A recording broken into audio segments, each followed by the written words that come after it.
खबर के साथ, जहां पे रीवा सांसद जनार्दन मिश्रा का विवादित बयान, लैपटॉप की राशि पर सांसद के बिगड़े बोल। कोई भी इस पैसे से लैपटॉप नहीं खरीदेगा। माँ बाप सत्यनारायण कथा में पैसा लगा देंगे या फिर पैसे से गांजा पी जाएगा। पिता से लड़ झगड़ कर लैपटॉप खरीद ले, मैं पता करूंगा किसने लैपटॉप खरीदा है, किसने नहीं खरीदा है।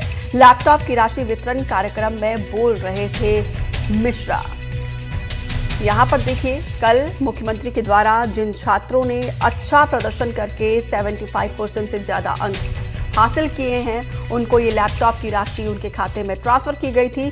इस दौरान यहां पर देखिए, माननीय साहब का ये बयान आपको सुनाते हैं, जो कि रीवा से सांसद है जनार्दन मिश्रा। लैपटॉप पाएगा, पाए नहीं पाए, अब यह एक समस्या है, पाऊए कि न पाऊए। मुख्यमंत्री जी से पैसा भेज दी तुम्हारी खाता में,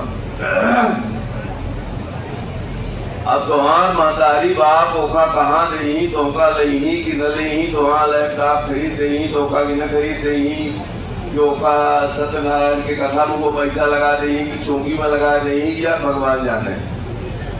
ऐसे ये तुम्हार काम है कि तू लड़ी के झगड़ के हड़ी के लैपटॉप लाई ले, नहीं तो रही जावे वैसे। तो सुना आपने क्या कहा रीवा सांसद जनार्दन मिश्रा जी ने, जब मुख्यमंत्री के द्वारा लैपटॉप की राशि सभी प्रतिभावान छात्रों के अकाउंट में ट्रांसफर किया गया, तो उस समय रीवा में एक सभा में संबोधित करते हुए उन्होंने कहा 25,000 रुपए की राशि को लेकर सांसद जी को इतनी चिंता है। जब लाखों करोड़ों का बजट पास किया जाता है इलाके के विकास के लिए, जब उसका बंदरबांट होता है, तो तब उस राशि की चिंता क्यों नहीं होती है। अभी तो जिन छात्रों ने अच्छा प्रदर्शन करके ये वो अंक हासिल करने के बाद ये लैपटॉप की राशि उनको प्रोत्साहन के तौर पर मिल रही है। और देखिए, जिस तरीके से यहाँ पे माँ बाप को लेकर टिप्पणी की है, इससे ना जाने कितने बच्चे आहत हो रहे होंगे। और क्योंकि देखिए, पिता हर एक बच्चा का रोल मॉडल होता है। अपने पिता को देखकर लोग देखिए किस तरीके से अपने भविष्य को, बच्चे अपने भविष्य को गढ़ते हैं। और एक बार फिर से वही बयान आपको सुनाते हैं। लैपटॉप पाएगा, पाए नहीं पाए, अब यह एक समस्या है, पाऊए कि न पाऊए। मुख्यमंत्री जी से पैसा भेज दी तुम्हारी खाता में, अब तुम्हार महतारी बाप ओखा कहाँ दही, तोका लही कि न लही, तुम्हारा लैपटॉप खरीद दही, तोका कि न खरीद दही, जो का सत्यनारायण के कथा में वो पैसा लगा दही कि चौकी में लगा दही, या भगवान जाने। ऐसे ये तुम्हार काम है कि तू लड़ी के झगड़ के हड़ी के लैपटॉप लाई ले, नहीं तो रही जावे वैसे। लैपटॉप पाएगा, पाए। आगे बढ़ेंगे। नक्सलियों के खिलाफ सुरक्षा बलों का एक्शन लगातार जारी है। दंतेवाड़ा बीजापुर बॉर्डर पर नक्सलियों से मुठभेड़। नेशनल पार्क एरिया में नक्सलियों के खिलाफ अभियान। मुठभेड़ में एक नक्सली के ढेर होने की खबर। ये सुरक्षा बलों का यहाँ पे नक्सलियों के खिलाफ ऑपरेशन लगातार जारी है। एक बार फिर से नक्सलियों के खिलाफ सुरक्षा बलों को ये बड़ी कामयाबी मिलने की आज एक बार फिर उम्मीद लग रही है। पंकज सिंह भदौरिया ज्यादा जानकारी के साथ जुड़े हैं। पंकज, क्या जानकारी इस एनकाउंटर को लेकर? देखिए, नक्सलियों के खिलाफ एक बार फिर से ऑपरेशन चला गया है और यह ऑपरेशन मानसून में चलाया गया है। और इस बार सरकार ने ये बात कही थी कि इस बार बरसात में भी नक्सलियों के खिलाफ कोई किसी भी तरीके का कोई ऑपरेशन नहीं रोका जाएगा।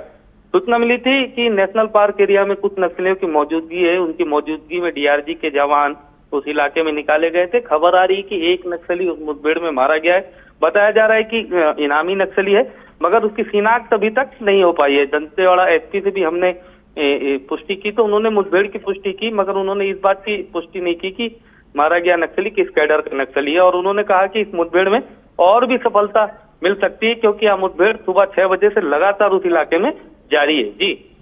जी, तो अभी कितने नक्सलियों को घेर के रखा है, इसको लेकर कोई जानकारी? उन्होंने नक्सलियों की ऑथेंटिक जानकारी तो नहीं दी, मगर जिस तरीके से हमारे पास सूचना मिल रही कि वहाँ 12 से 13 बड़े कैडर के नक्सलियों की मौजूदगी थी। ऑपरेशन मानसून के दौरान नक्सली वहां पर कोई बड़ी रणनीति बनाने की तैयारी कर रहे थे, जिस तरीके की सूचनाएं आ रही, जिसके बाद ही इस ऑपरेशन को लॉन्च किया गया। डीआरजी की टीम वहां पर निकली और मुठभेड़ सवेरे तड़के शुरू हुई है, जिसमें एक नक्सली के मारे जाने की अब तक खबर पहुंची है। जी पंकज, आपके सोर्सेस बहुत पुख्ता होते हैं, ऐसे में जो जानकारी आप तक पहुंची कि 10 से 12 बड़े कैडर के नक्सली होते हैं, कोई नाम पता चल पाया है? दरअसल आंध्र के भी वहां पर कुछ नक्सलियों की मौजूदगी है, ऐसा बताया जा रहा है, मगर उनके नाम का भी खुलासा हम नहीं कर सकते हैं, क्योंकि कई नक्सलियों की वहां पर मौजूदगी की खबर मिली है। क्योंकि ये जो पामेड़ का जो नेशनल पार्क एरिया कमेटी का इलाका है, इससे पहले भी यहाँ पर 1 करोड़ के इनामी नक्सली को मार गिराने में सफलता मिली थी। जो गजराला थे वो इसी इलाके में पाए गए थे और यहीं पर उनका इनकाउंटर किया गया था। तो समझ सकते हैं कि जो नेशनल पार्क एरिया कमेटी का जो इलाका है वो बीजापुर और दंतेवाड़ा के बॉर्डर पर कितना पुख्ता और मजबूत एक गढ़ है नक्सलियों का। जी बहुत बहुत शुक्रिया पंकज, विस्तार से जानकारी देने के लिए। एक और बड़ी खबर भिंड से, जहां पे पुलिस और बदमाशों के बीच मुठभेड़। अचाया के पास बदमाशों ने की है फायरिंग। पुलिस की जवाबी कार्रवाई में 2 बदमाश घायल हुए हैं। फिलहाल पुलिस ने 4 बदमाशों को गिरफ्तार कर लिया। आरोपियों से एक कार भी जब्त की गई है, जांच जारी है। बदमाशों ने पेट्रोल पंप पर की थी लूट की वारदात। ऐसे में देखिए यहाँ पे पुलिस और बदमाशों के बीच मुठभेड़ में अचाया के पास बदमाशों ने फायरिंग की है। पुलिस की जवाबी कार्रवाई में 2 बदमाश घायल हुए हैं। फिलहाल पुलिस ने 4 बदमाशों को गिरफ्तार कर लिया है। दिलीप सोनी ज्यादा जानकारी के साथ जुड़े हैं। दिलीप, क्या जानकारी इस पूरे एनकाउंटर को लेकर जो पुलिस और बदमाशों के बीच चली है? हालांकि कहा जा रहा है कि 2 बदमाश जो है उन पर शॉर्ट एनकाउंटर किया गया जवाबी कार्रवाई में पुलिस के द्वारा। मैं आपको बता दूं कि जिस तरह जो घटना तो बहुत तकलीफ की है, बहुत तकलीफ में कि तो अफगानिस्तान नाम का जो पेट्रोल पंप है वहां पर 30 जून को यानी कि 5 दिन पहले एक लूट की वारदात को अंजाम दिया गया था। इसमें नकाबपोश जो 3 जो बदमाश है पेट्रोल पंप के अंदर घुसे थे और पेट्रोल पंप से घुसकर जो मैनेजर वहां मौजूद था उसके साथ मारपीट की बेरहमी के साथ, उसको बंधक बना के उसके जो लॉकर था उसमें तो 1 लाख रुपए उसका मोबाइल फोन को छुड़ा कर ले गए थे और लूट की वारदात को अंजाम दिया। उसके बाद जो पुलिस थी जो आरोपियों की तलाश में लगातार जुटी हुई थी, सीसीटीवी फुटेज के आधार पर पुलिस जो आरोपी है उनकी तलाश कर रही थी। पुलिस को कल यानी कि शाम को सूचना मिली कि जो बदमाश हैं वो भागने की फिराक में ऐसा जो गांव है वहां पर छुपे हुए हैं, जो बिहार में छुपे हुए। इसकी सूचना पर पुलिस मौके पर पहुंची तो चारों तरफ पर घेराबंदी पुलिस ने की और घेराबंदी के बाद जो बदमाश हैं वो भागने की फिराक में थे। उन्होंने पुलिस पर हवाई फायर भी करने का प्रयास किया, पुलिस को गोलियां चलाई। इसमें पुलिस ने अपने जो जवाब में एक फायरिंग की। इसमें एक पुष्पेंद्र और आकाश नाम का जो बदमाश है, जो लुटेरा था, उसको पैर में गोली लगने से घायल हुए। हालांकि बाकी की 2 और बदमाश थे, उन्होंने पुलिस को देखते ही अपने आप को सरेंडर कर दिया। उसके बाद पुलिस ने 4 लोगों को हिरासत में ले लिया। 2 का इलाज बहुत के जो अस्पताल में उसमें चल रहा है और दोनों की हालत काफी गंभीर होने की वजह से तो ग्वालियर के लिए रेफर भी डॉक्टर ने कर दिया है। हालांकि पुलिस का कहना है कि जो बदमाश है जिसमें जो एक मास्टरमाइंड जो बताया जा रहा है वो पुष्पेंद्र जो पवैया है वो मास्टरमाइंड है पूरी इस वारदात को अंजाम देने में। तो ये कम से कम इन पे भिंड, मुरैना और ग्वालियर में 20 से अधिक अपराध दर्ज है इन पे और ग्वालियर से 5000 का इनाम भी इन पे चल रहा है। और इसमें पूरा मास्टरमाइंड की वजह से इसने पूरी गैंग बनाई थी। गैंग की वजह से इन्होंने पूरा षड्यंत्र रचा था कि इस तरह के जो पेट्रोल पंप पर लूट की घटना को अंजाम देना है। जी बहुत बहुत शुक्रिया विस्तार से जानकारी देने के लिए दिलीप सोनी। दुर्ग में स्कूल में पढ़ा रहे शिक्षक से मारपीट के बाद शिक्षक का अपहरण किया गया। पुलिस ने कुछ ही देर में छुड़ाया है। 4 आरोपियों को गिरफ्तार किया गया। आरोपियों में महिला भी शामिल है। दुर्ग जिले में एक गंभीर मामला सामने आया जहां पे एक शिक्षक के साथ मारपीट के बाद उसे अपहरण कर लिया गया है। कुछ लोगों ने शासकीय स्कूल के शिक्षक दीपक से स्कूल में घुसकर मारपीट की है, फिर कार में डालकर साथ लेकर गए और मामले की शिकायत यहाँ पे शिक्षक की पत्नी ने पुलिस को दी है। बोरी थाना क्षेत्र में ग्राम पुरदा में माध्यमिक स्कूल में कार्यरत एक शिक्षक जिनका नाम दीपक देसलहरे है, उनकी I-20 गाड़ी में बलात् अपहरण के संबंध में बोरी थाने में उनकी पत्नी ने रिपोर्ट दर्ज करवाई थी। उक्त प्रकरण में विवेचना के दौरान ये जानकारी प्राप्त हुई कि ये जो दीपक देसलहरे हैं इनके द्वारा सुमित बंजारे नाम के एक व्यक्ति से पैसा लिया गया था और पैसे के लेन देन के विवाद पर से सुमित बंजारे, उसका एक दोस्त है गोकुल निर्मलकर और सुमित बंजारे मुख्य आरोपी की मदर जिनका नाम खरीमन बंजारे हैं और सावित्री बंजारे, ये चारों मिल करके और अपहरण करके उसको ले गए थे। प्रकरण में इन चारों आरोपियों की गिरफ्तारी की गई है और उनको न्यायिक रिमांड पर भेजा गया है। शर्मा ज्यादा जानकारी के साथ फोन लाइन पर जुड़े हैं। चंद्रकांत, ये बताइए जरा, कौन है ये बदमाश जिन्होंने शिक्षक के साथ मारपीट की और फिर अपहरण किया? हालांकि पुलिस ने शिक्षक को समय रहते ही छुड़ा लिया। देखिए, ये जो बदमाश है जिन्होंने शिक्षक को अपहरण किया था, वो उन्हीं के गांव के रहने वाले हैं, उनके आसपास रहने वाले लोग हैं। पैसे को लेकर विवाद थी। इनका आरोप था कि शिक्षक ने पैसा लिया था तभी, जिसको लौटाया नहीं। इस पूरे मामले को लेकर इन्होंने स्कूल में घुसे 4-5 लोग और टीचर से जो है वो मारपीट किए और साथ ही साथ ये अपने साथ टीचर को ले गए। पूरा मामला बोरी थाना क्षेत्र का एक शासकीय स्कूल का है। शिक्षक दीपक देशलहरे के साथ वो मारपीट की जो है वो घटना हुई। उसके बाद अपहरण कर लिया गया था। कुछ लोगों ने स्कूल में घुसकर शिक्षक के साथ मारपीट की और उन्हें जबरन कार में डालकर ले गए। घटना की सूचना मिलते ही पुलिस हरकत में आई और इसकी सूचना जो है जो शिक्षक है उनकी पत्नी ने ही थाने में जाकर वो शिकायत दर्ज करवाई थी कि मेरा पति का अपहरण हुआ है। तो इसके बाद पुलिस ने मामले में जांच की और चारों आरोपी को पकड़ लिया गया है। साथ ही साथ इसमें और भी पता लगाया जा रहा है कि क्या इनके पीछे किसी और की साजिश थी या किस तरह के मामले में जो है इनको अपहरण किया गया था। फिलहाल इस अपहरण के बाद तो जो है काफी ज्यादा स्थिति यहाँ पे गंभीर हो गई थी कि सरेआम किसी स्कूल में घुसकर टीचर का अपहरण करना एक बड़ी बात होती है। जी, ये जो चारों आरोपी जिनको पुलिस ने गिरफ्तार किया, उनका ट्रैक रिकॉर्ड क्या है? देखिए, इनका ऐसा पुराना रिकॉर्ड अब तक पुलिस ये भी पता लगा रही है कि ये जिस तरह से सुनियोजित तरीके से इनको अपहरण किया है तो क्या इनका कोई पुराना क्रिमिनल एक्टिविटी है, तो उस तरह से जो है पुलिस खंगाल रही है। फिलहाल इस तरह के जो मामले हैं वो अभी तक स्पष्ट नहीं हो पाए हैं। जी, बहुत बहुत शुक्रिया चंद्रकांत विस्तार से जानकारी देने के लिए। एक और बड़ी खबर का रुख करते गरियाबंद से, जहां पे अभिभावकों ने स्कूल के गेट पर ताला जड़ दिया है। प्रिंसिपल के खिलाफ फूटा है अभिभावकों का गुस्सा। छात्राओं और अभिभावकों ने किया है प्रदर्शन। 11वीं की कक्षा के पास छात्रों को फेल करने का आरोप है। प्रिंसिपल पर छात्राओं के साथ दुर्व्यवहार का भी आरोप है। प्रिंसिपल को हटाने की मांग कर रहे हैं पालक। छुरा ब्लॉक के अकलवारा हाई स्कूल का पूरा मामला बताया जा रहा है, जहाँ पे देखिए पास छात्रों को फेल करने का आरोप है, जिसके बाद से स्कूली छात्र और अभिभावकों का गुस्सा फूट पड़ा है। छात्राओं के साथ दुर्व्यवहार का भी आरोप यहाँ पे प्रिंसिपल पर लगा है और यहाँ पे देखिए प्रिंसिपल को हटाने की मांग कर रही हैं। अकलवारा हाई स्कूल का पूरा मामला यहाँ पर बताया जा रहा है, जिसके बाद से यहाँ पे अभिभावकों का गुस्सा इस कदर फूटा कि स्कूल के गेट पर ही ताला जड़ दिया। जबलपुर से ब्रेकिंग न्यूज, जहां पे गोहलपुर थाना क्षेत्र में 3 तलाक का मामला सामने आया, जहां पे 3 तलाक बोलकर पत्नी को घर से बाहर निकाल दिया गया। शादी के 3 महीने के बाद ही 3 तलाक का मामला सामने आया है। पति के खिलाफ यहाँ पे मामला दर्ज करा लिया गया है। गोहलपुर थाना क्षेत्र में 3 तलाक का मामला, जहां पे 3 तलाक बोलकर पत्नी को घर से बाहर निकाला। उनका अफेयर चल रहा है, उस अफेयर के चलते उन्होंने मुझे शादी कर ली और फिर उसके बाद मुझे छोड़ने के लिए तैयार हैं और 3 तलाक भी दे चुके हैं। स्ट्रिक्ट कार्रवाई करवाना चाहती हूँ ताकि जो हमारे साथ हुआ है वो आगे किसी और के साथ ना हो, बस इस बेस पे। संजीव चौधरी ज्यादा जानकारी के साथ फोन पर जुड़े हैं। संजीव जी, शादी को 3 महीने हुए थे तो गोल्डन टाइम होता है, हनीमून पीरियड होता है। आखिर क्या वजह थी कि इस शख्स ने अपनी पत्नी को ही तलाक दे दिया महज 3 महीने के भीतर? पत्नी का आरोप यह है कि ये पहले से ही शाहरुख खान नाम का जो व्यक्ति है ये किसी अन्य महिला के साथ रिलेशन में था, लेकिन इसने जबरदस्ती शादी तो कर ली। उसके बाद ये शादी चला नहीं पा रहा है और इसने फोन पर 3 तलाक दिया है और उसकी रिकॉर्डिंग भी पुलिस को दी गई है। अब तो भारत में 3 तलाक जो गैर कानूनी है, पुलिस का कहना है कि अगर उसने इस तरह से 3 तलाक दिया है फोन पर तो रिकॉर्डिंग और अन्य साक्ष्य को देखने के बाद इसके खिलाफ कड़ी कार्रवाई की जाएगी।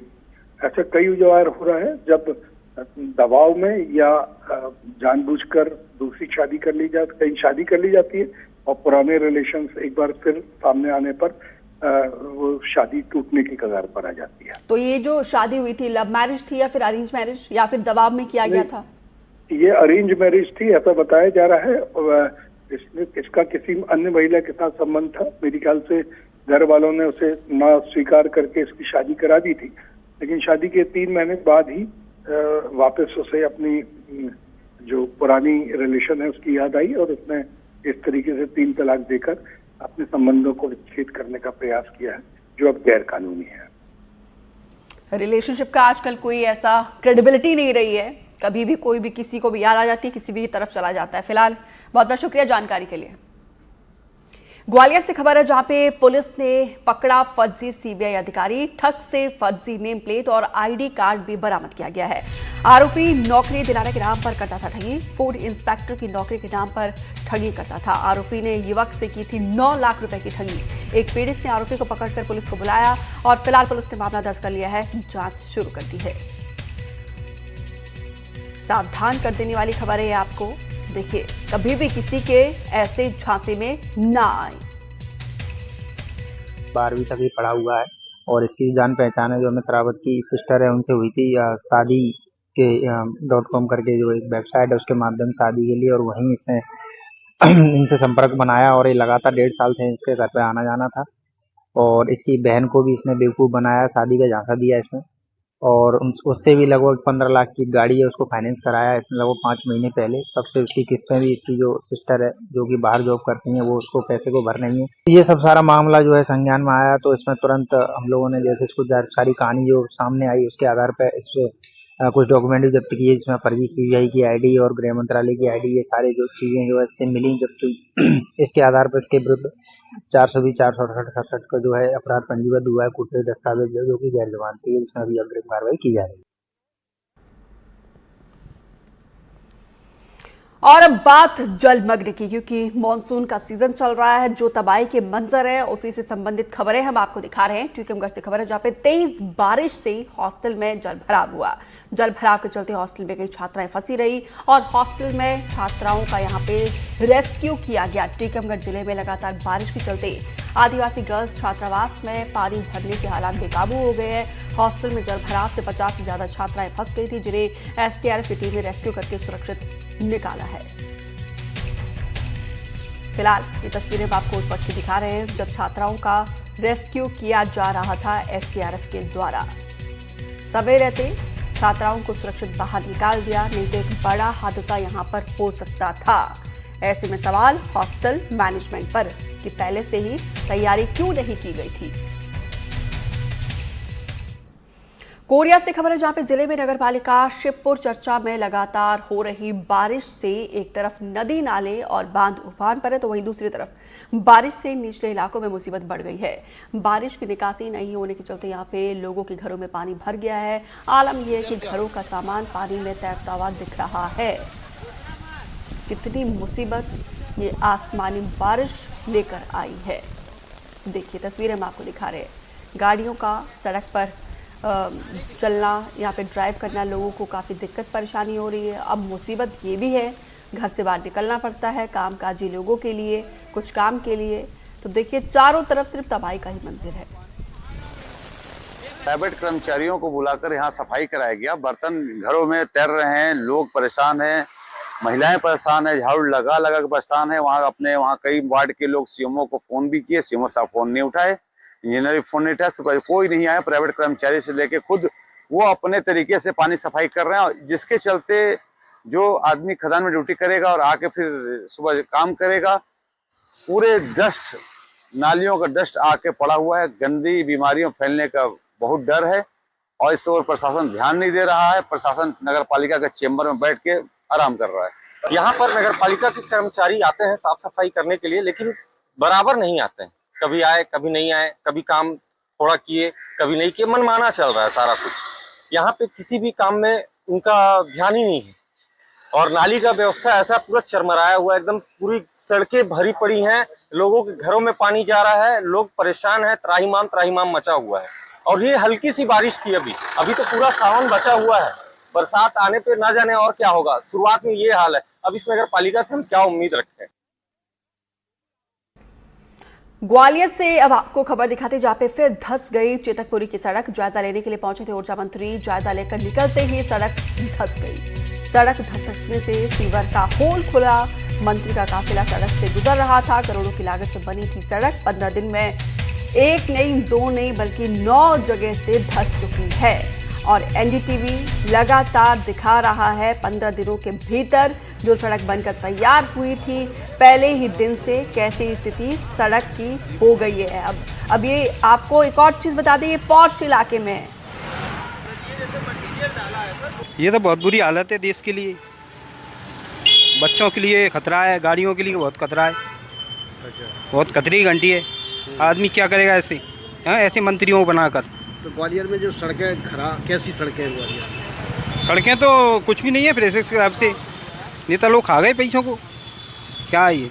ग्वालियर में अपने साथ हुए भ्रष्टाचार की कहानियां बताने के लिए रोडों के धसकने का सिलसिला जारी है। सड़कें जो है खुद निकल कर अपने भ्रष्टाचार की कहानियां बता रही हैं।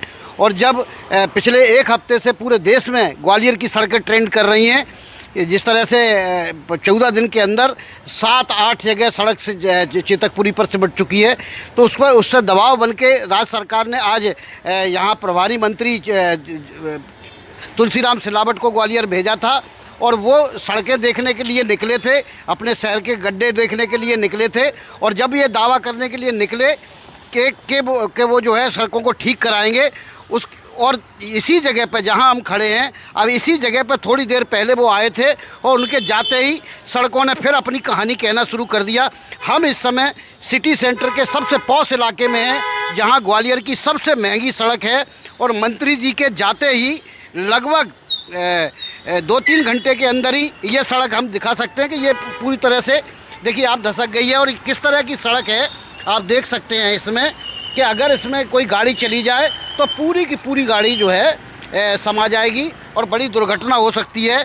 और ये नज़ारा आज मंत्री जी के आने के बाद का है।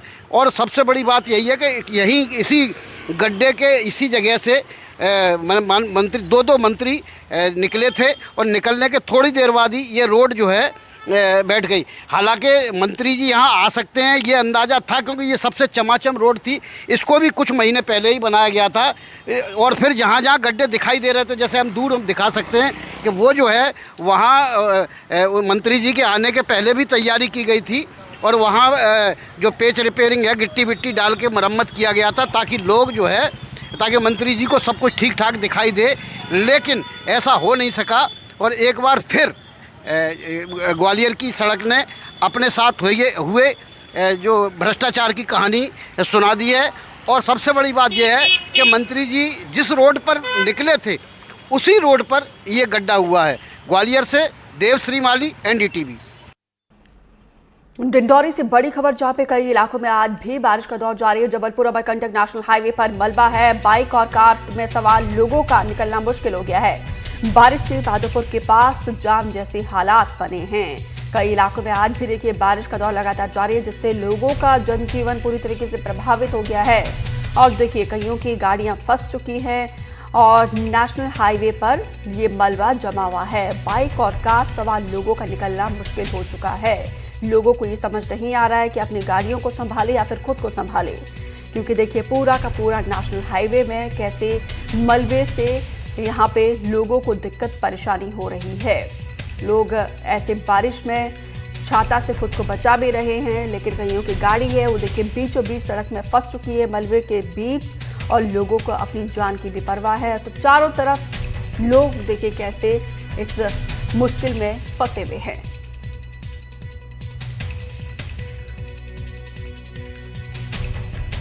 तो बारिश से माधोपुर के पास यहाँ पे देखिए जाम जैसे हालात बन रहे हैं। ऐसे में देखना होगा कि प्रशासन के द्वारा इस रूट को कब और कितनी जल्दी बहाल कर दिया जाएगा। विजय तिवारी ज्यादा जानकारी के साथ जुड़े हैं फोन पर। विजय, तस्वीरें हम दर्शकों को दिखा रहे हैं कैसे लोगों के लिए ये बारिश मुसीबत बन गई है। लोगों को समझ नहीं आ रहा है कि अपनी गाड़ी को संभाले या फिर खुद को संभाले।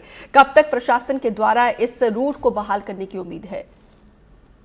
जी, मैं आपको बता दूं, आज डिंडौरी में तीसरा दिन है जब तेज बारिश का कहर जारी है। और ये जो तस्वीरें, ताजा तस्वीरें जो निकल कर सामने आई है, जबलपुर अमरकंटक नेशनल हाईवे है, माधोपुर गांव के पास ये बाईपास बना हुआ है, जहां पर ये पुरानी सड़क और जो खेत का मलबा है तेज बारिश के कारण बहकर सड़क पे आ गया, जिसके कारण जो बाइक चालक है, बाइक सवार हैं और जो कार चालक है वो काफी परेशान नजर आ रहे हैं।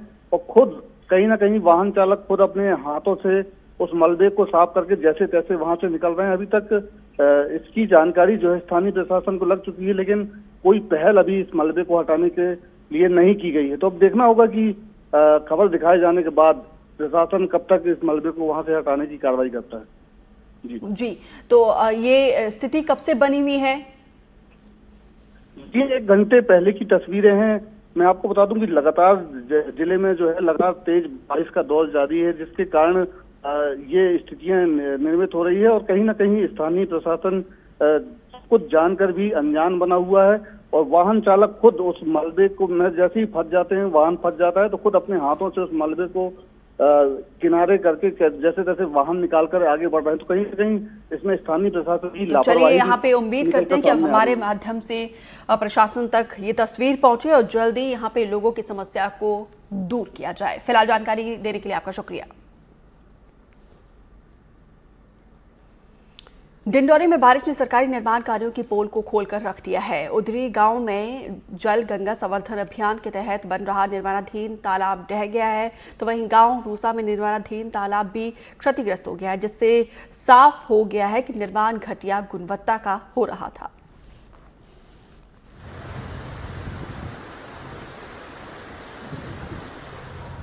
मध्य प्रदेश सरकार ने जलगंगा संवर्धन अभियान की शुरुआत की थी, जिसके तहत डिंडौरी जिले के ग्राम पंचायतों में तालाबों का निर्माण कराया गया है। शुरुआती बारिश में उन तालाबों के क्या हालात हैं, अभी पिछले महीने ही इस तालाब का निर्माण कार्य हुआ है और आप देख सकते हैं कि अभी भी इसमें निर्माण कार्य जारी है, लेकिन शुरुआती बारिश में ही इसमें पिचिंग में जो है गुणवत्ता का ख्याल नहीं रखा गया, जिसके कारण मिट्टी का एक बड़ा हिस्सा यहाँ धराशायी हो गया है। वहीं आप देख सकते हैं कि जल भराव अत्यधिक होने के कारण यहाँ पर जेसीबी मशीन लगाकर ओवरफ्लो वाले जो पानी है उसको निकालने की कवायद भी यहाँ पर जारी है। ग्रामीण हैं यहाँ पर मौजूद, ग्रामीणों से हम बात करते हैं, जानने की कोशिश करते हैं कि इस तालाब के निर्माण में क्या कोई गड़बड़ी की गई है जिसके कारण आज ये हालत हुई है। अच्छा, देखने में आ रहा है कि मिट्टी का बड़ा हिस्सा यहाँ पे धराशायी हो गया, तो इसके निर्माण कार्य में गुणवत्ता का ख्याल नहीं रखा गया, क्या लगता है? गुणवत्ता तो ख्याल नहीं है, इसमें ना रोलर चला है ना कुछ नहीं है, बराबर पिचिंग भी नहीं जमा है, इसके कारण जो है भसक गई है। तो देखने में ये भी आ रहा है कि दरारें पड़ चुकी है इसमें, तो कहीं और बारिश होगी तो अब तो ये धराशायी हो जाएगा। हाँ, और बारिश होगी तो ये मान लो कि और मिट्टी भसक जाएगी। कुछ और ग्रामीणों से बात करते हैं, ये देखने में आ रहा है कि पहली बारिश में ही ये तालाब का जो मिट्टी का हिस्सा पूरा धराशायी हो गया, तो कहीं ना कहीं इसमें सवाल उठ रहे हैं निर्माण कार्य में। सर ये रहे कि इसमें वेस्ट बियर न बनने के कारण ज्यादा क्षति हुई। यदि वेस्ट बियर बन जाता तो ये स्थिति नहीं आता। तो किसकी लापरवाही लगती है, किसकी मनमानी लगती है, क्या लगता है? लापरवाही तो काम करवाने के ऊपर है, जो काम करा रहे थे यहाँ ध्यान देना चाहिए मेट लोगों का कि कैसा निर्माण कार्य बनाना चाहिए। उनको बार बार बोल रहे थे कि इस मिट्टी पटाओ दे पानी भगने के लिए, तो दिए नहीं। तो क्या लगता है भ्रष्टाचार हुआ है इसमें? क्या लगता है बराबर भ्रष्टाचार की वजह से काम नहीं हुआ है। यदि सही काम होता तो ये स्थिति नहीं आता। कितने दिन हुए हैं इसको बने? और लगभग 1 महीने से ज्यादा हो गया। अभी ये निर्माण कार्य पूर्ण हो गया है कि अभी पूर्ण नहीं हुए, चालू है? पूर्ण नहीं हुआ। अच्छा, टूट फूट हुई इसके बाद कोई देखने आया है यहाँ पर? अभी तक तो नहीं आए, कोई नहीं है।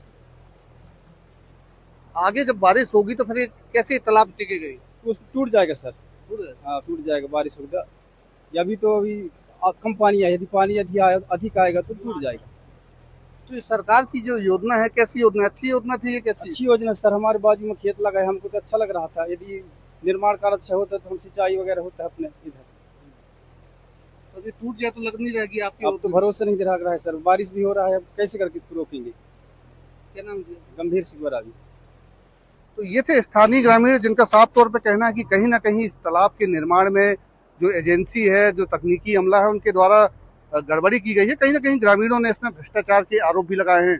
अब देखना यह होगा कि जिला प्रशासन इस पूरे मामले में आगे क्या कार्रवाई करता है। विजय तिवारी, NDTV, डिंडौरी।